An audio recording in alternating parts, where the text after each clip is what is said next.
भाजपचे प्रदेशाध्यक्ष रवींद्र चव्हाण साहेब यांच्या 2 जानेवारीच्या आमच्या सर्व कार्यकर्त्यांच्या संवाद मेळाव्यापासून जी सुरुवात झाली आणि काल माननीय मुख्यमंत्री यांच्या संवाद सभेपर्यंत हा आमचा प्रवास हा त्यांनी सांगितला।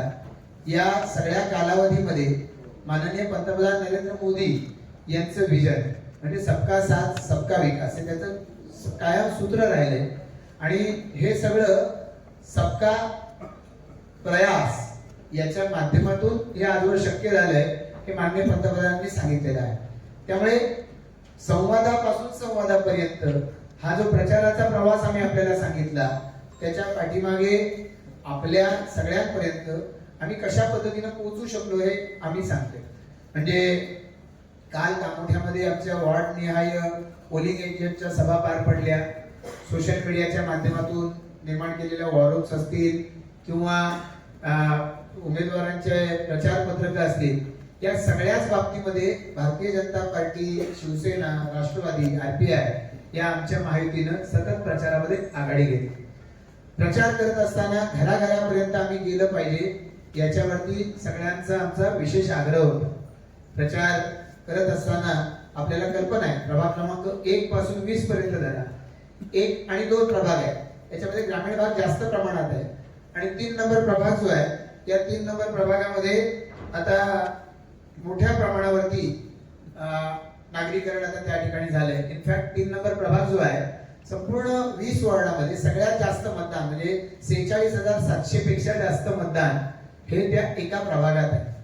आता या सगळ्या लोकांपर्यंत पोहोचायचं मतदारापर्यंत तर त्यासाठी कार्यकर्त्यांची चांगली टीम असावी लागते, कार्यकर्त्यांचं चांगलं नेटवर्क असावं लागतं, जे आमच्या सुदैवानं आमच्याकडे सातत्यानं राहिलेलं आहे।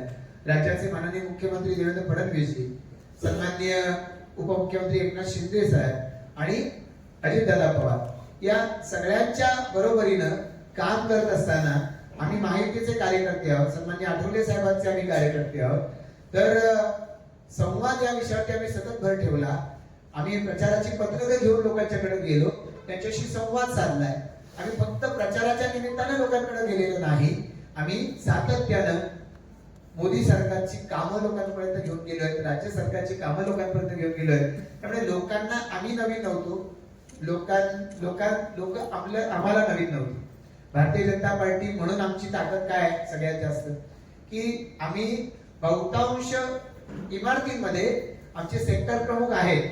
भाजपची मूळ रचना आमची शक्ती केंद्र प्रमुख, बूथ अध्यक्ष ही आमची रचना आहेच, त्याच बरोबरीनं आम्ही आता बिल्डिंग प्रमुख नेमले आणि त्या बिल्डिंग प्रमुखांमार्फत आम्ही वेगवेगळ्या सोसायट्यांचे चेअरमन, सेक्रेटरी सगळ्यांचं आमंत्रण घेऊन त्यांच्यापर्यंत पोहोचलो। आम्हाला आनंद आहे की मुख्यमंत्री काल आले आणि मुख्यमंत्र्यांनी जो संवाद साधला, मला कल्पना आहे आपण सारी पत्रकार मंडळी आहात, गेली अनेक वर्ष या क्षेत्रामध्ये काम करताय। मी वेगवेगळ्या आपल्या पैकी पत्रकारांच्या मुलाखती सुद्धा वेगवेगळ्या चॅनल्स वरती पाहिल्या, आपली मतं आपण व्यक्त केली सगळी काय। मुख्यमंत्र्यांनी काल इथे आल्यानंतर पनवेल महापालिकेचं काम सांगितलंच, पण त्याही पलीकडे जाऊन पनवेल महानगर कसं वेगाने विस्तारित होत आहे हे सुद्धा सांगितलेलं आहे। काल मुख्यमंत्री कोल्हापूरमध्ये होते आणि तिथून ते पनवेलमध्ये आले। कोल्हापूरमध्ये तिथे विषय आहे कोल्हापूर महापालिकेची हद्दवाढ आणि त्या संदर्भात मुख्यमंत्री तिथं मत व्यक्त केलं, सोशल मीडियावरती ते उपलब्ध आहे। आपली महापालिकाच नव्यानं निर्माण झाली आणि या महापालिकेच्या क्षेत्रामध्ये इन्फ्रास्ट्रक्चर कसं वाढतंय, या वाढणाऱ्या इन्फ्रास्ट्रक्चरला चॅलेंजेस काय आहे, मग त्याच्या दृष्टिकोनातून रस्त्यांचं जाळं कसं निर्माण केलं जातं, पाण्याची गरज मुख्यमंत्री महोदय बोलले आणि आम्ही आमच्या जाहीरनाम्याच्या माध्यमातून देखील आपल्या सर्वांपर्यंत हे मांडलेलं आहे की कशा पद्धतीने आम्ही पुढे जातोय। सगळ्याच्या सगळ्या आमचे जे उमेदवार आहेत या सगळ्या उमेदवारांना आम्ही आता या आमच्या महायुतीचे हे एका अर्थानं केंद्र सरकार, राज्य सरकार या महायुतीचे हे एका अर्थानं आमचे असं म्हणूया की जनदूत आहेत की जनतेच्या आशा आकांक्षा आमच्यापर्यंत पोहोचल्यात। कालच्या सभेमध्ये ते आम्ही मुख्यमंत्र्यांपर्यंत नेल्या आणि यांच्या मार्फत आमच्याकडे आलेल्या जनतेच्या आशा, अपेक्षा, समस्या या सगळ्या आम्ही लोकांच्या मार्फत त्या ठिकाणी मुलाखतकर्त्यांनी मुख्यमंत्र्यांच्या पुढे मांडल्या आणि मग मुख्यमंत्र्यांनी त्या बाबतीमध्ये आपल्या परीनं त्याच्यावरती राज्य सरकार म्हणून काय करणार आहे सांगितलं. आता पाण्याचा विषय साहजिकच आहे. त्या बाबतीमध्ये माननीय मुख्यमंत्री महोदय बोलले की एक कर्जत मधलं शिलार धरण 550 MLD आणि त्याच्यासाठी आता कालच मुख्यमंत्र्यांनी त्या सर्व्हेमध्ये सुद्धा जाहीर केलं की खर्च MMRDA करणार, पालिकेवरती खर्चाचा भार नाही. मला कल्पना आहे आपल्या सगळ्यांनी सातत्यानं पालिकेच्या हिताची काळजी घेतलेली आहे. पालिकेचा रुपयाला रुपया चांगल्या पद्धतीने कसा खर्च होईल, परिसरामधल्या लोकांना या ठिकाणी हा रोजगार वाढणार आहे. मग नैना शहर असेल, तिसरी मुंबई जी होती आहे त्या तिसऱ्या मुंबईच्या बाबतीमध्ये उल्लेख झाला. या सगळ्यामुळं पनवेल एक आंतरराष्ट्रीय दर्जाचं शहर म्हणून एस्टॅब्लिश होईल हे मुख्यमंत्री महोदयांनी सांगितलंय. मला असं वाटतं की आम्ही पदाधिकारी कार्यकर्ते म्हणून त्यांचे आम्ही आभार मानले पाहिजे की इतक्या मायन्युटली एक राज्याचा मुख्यमंत्री एकेका शहराचा विचार करतो. आणि त्यामुळे खरोखरच या परिसरामधले जे सोसायटीचे चेअरमन सेक्रेटरी हे त्या ठिकाणी आलेले होते. नंतरही अनेक जण आम्हाला भेटले. त्यांनी समाधान व्यक्त केलं की जवळपास मुख्यमंत्र्यांनी प्रत्येक विषयावरती आपलं मत त्या ठिकाणी मांडलेलं आहे. आणि ज्यांना निवडून यायचं नाही टीका कुठल्याही पातळीची करत आहे. ते माझ्यावरती खालच्या पातळीवर जाऊन टीका केलेल्या आहेत आणि मला व्यक्तिशः सगळ्या आरोपांचं टीकेचं मला आणि आमचे माजी सभागृह परेश ठाकूर यांना टीकेचं धनी बनवण्याचा त्यांनी प्रयत्न केला.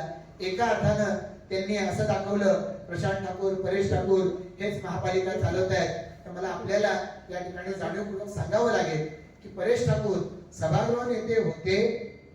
भाजपचा आमदारांच्या नातेवाईकाला तिकीट न देण्याचा निर्णय, आणि तोही निर्णय कसा होता, पहिल्यांदा निवडणूक लढवत असेल तर त्याला तिकीट द्यायचं नाही. आधी जे राजकारणात आहेत मुंबई पासून आपण पहा की त्यांना मात्र तिकीट त्या ठिकाणी मुंबई पासून अन्य ठिकाणी दिली गेली. ते आधीपासून राजकारण होते.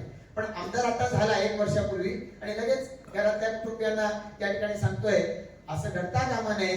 यासाठी माननीय या सभागृह नेते माजी परेश ठाकूर यांनी आधीच निर्णय घेतला, मी निवडणूक लढवणार नाही आणि परेश ठाकूरांनी निवडणूक लढवलेली नाही. त्यामुळे आमच्यावरती जे आरोप करतायत त्यांनी या दृष्टिकोनातून विचार करावं की आपण कशा पद्धतीचे आरोप करतोय.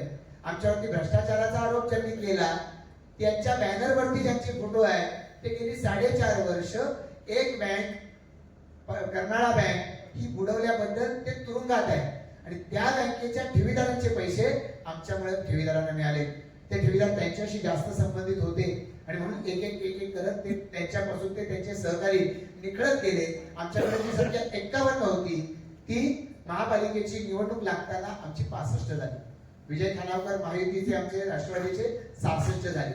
म्हणजे ते आमच्यावर आरोप करतात पण त्यांनी स्वतःच जरा अंतरंगामध्ये झाकून बघा, या ठिकाणी डोक्यावर बघावं तर त्यांच्या लक्षात येईल त्यांचा जनाधारही सुटला आणि मग आता त्यांचे सहकारी सुटले.